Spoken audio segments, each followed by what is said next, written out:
This is the original title page of Shakespeare's sonnets, as first published in 1609. It looks fairly normal for the period, except for the two horizontal lines that usually had critical information between them. The fact that they're empty is a clue that's been ignored for 400 years. We're going to look deeper. We're going to literally connect the dots, the punctuation. The TT stands for Thomas Thorpe, the publisher. Look at the italic slope of that second T. It's actually guiding us to connect this dot at 1609 to this dot at imprinted, using the sloping T as a guide. Is there any other dot that's drawing attention to itself? Well, yeah, the G dot is only about 10 times the size it's supposed to be, and so let's connect it to the D dot and to the 1609 dot, and we find we have a perfect right angle triangle. Interesting.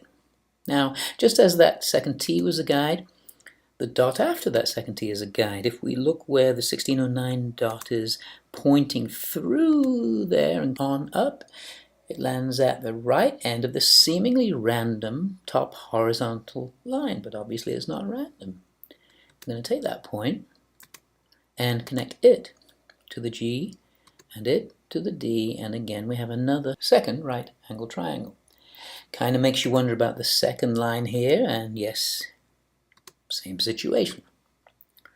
The only dot left is the Aspley dot here, and if we do the same thing here, we find we've got 4 perfect right angle triangles. In fact, that last one is more than an ordinary right angle triangle. It's a perfect 3, 4, 5 triangle. We all remember Pythagorean theory from high school. 3 squared plus 4 squared equals 5 squared, yes? So, what is this really? It's actually hiding this. A perfect circle passes through all the 6 points.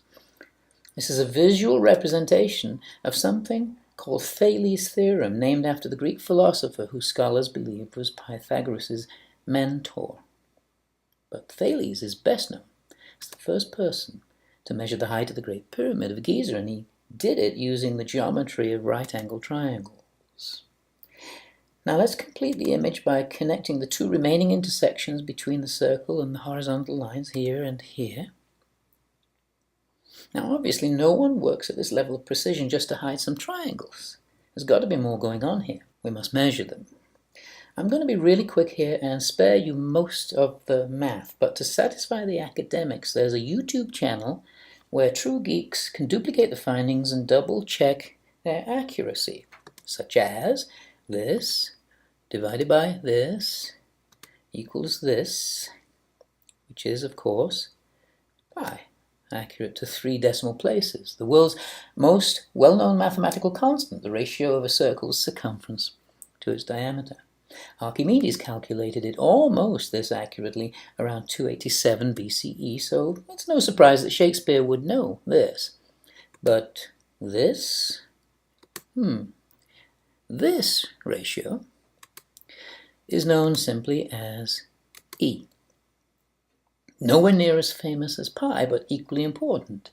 Shows up everywhere in higher mathematics. But here's our first mystery. E was not discovered until 60 years after the sonnets were published. Sir Isaac Newton, in 1669, found it as he was inventing calculus.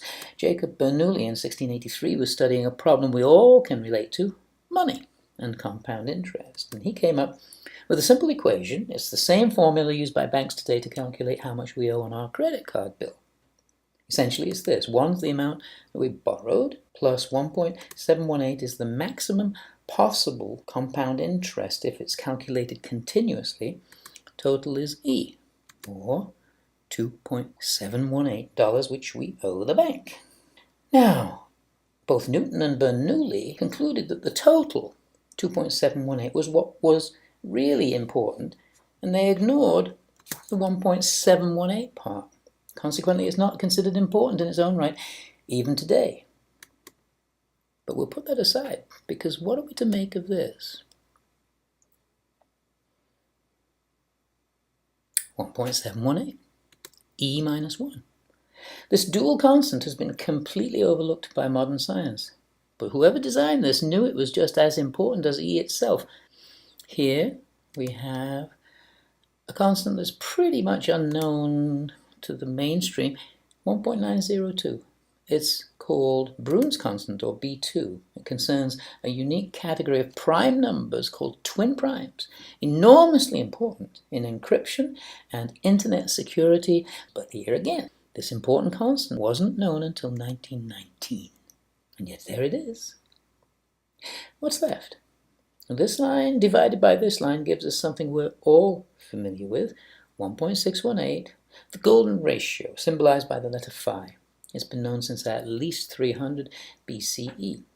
We all know its connection to the Fibonacci series. Phi is the only number that if you invert it, divide it into 1, or in this case switch those lines around and divide one into the other way, it results in itself minus 1. So when we divide the lines the other way, we get that phi minus 1. Now the Fibonacci series is derived from the basic connection of that phi to phi minus 1. And if we look over on the left-hand side, we see we have E and E minus 1, a presently unknown constant, balancing perfectly the phi and phi minus 1 on the right. Fibonacci series, it's derived by adding two consecutive numbers to get the third, and repeating the process ad infinitum.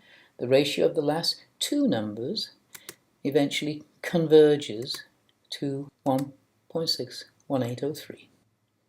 But there's a variant of the Fibonacci series called the Fibonacci series, which is derived by adding three consecutive numbers to get the fourth, and repeating the process ad infinitum. The ratio of these last two numbers converges to 1.8393, and its symbol is T. This phenomenon wasn't even studied, so far as we know, until about 1914, and yet here it is on the sonnets. So we have this exquisite balance. These two lines give us Fibonacci. These two give us Fibonacci.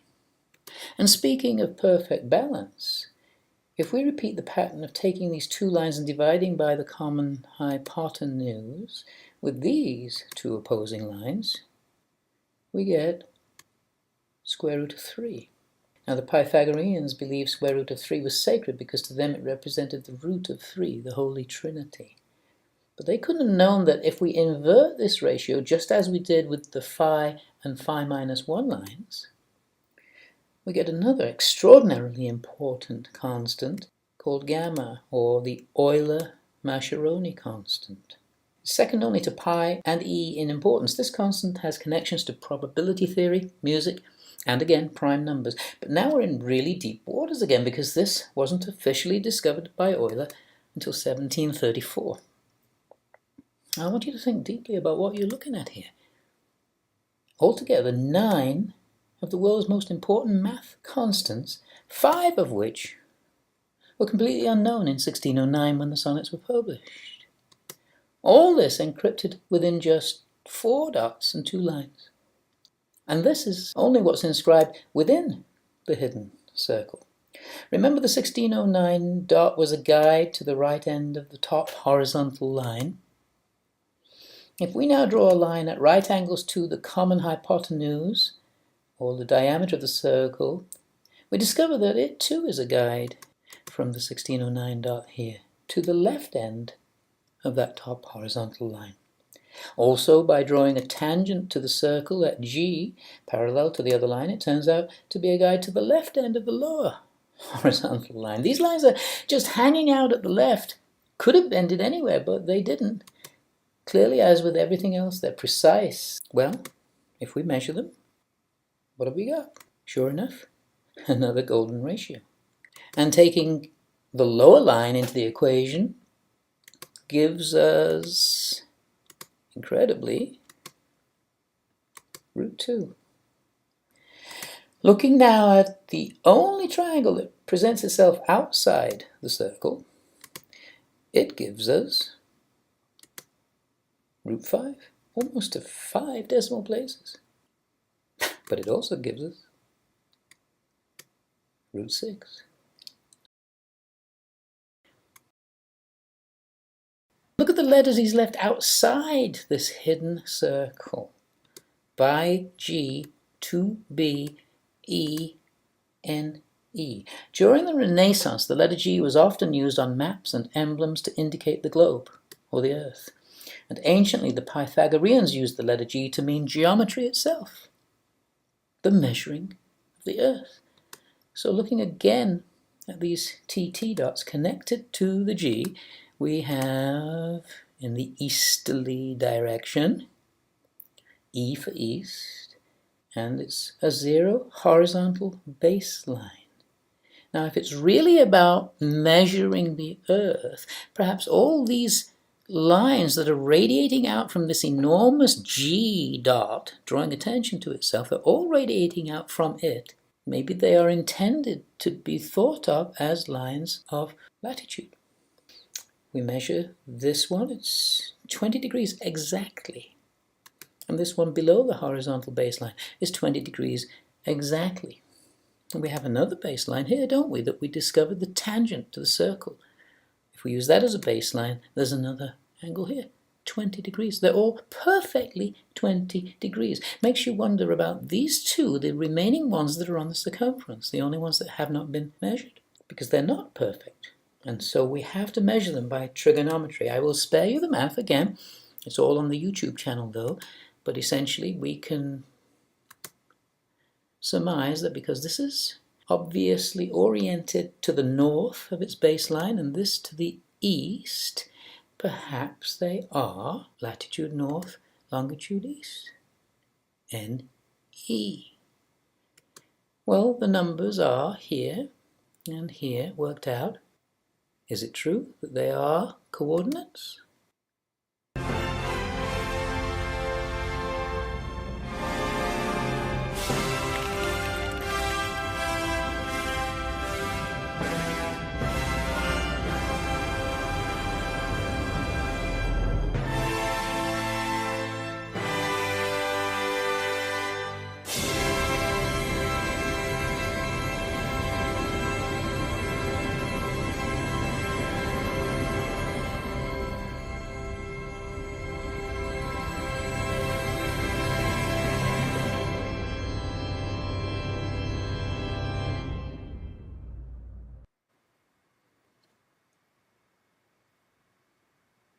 Let that sink in.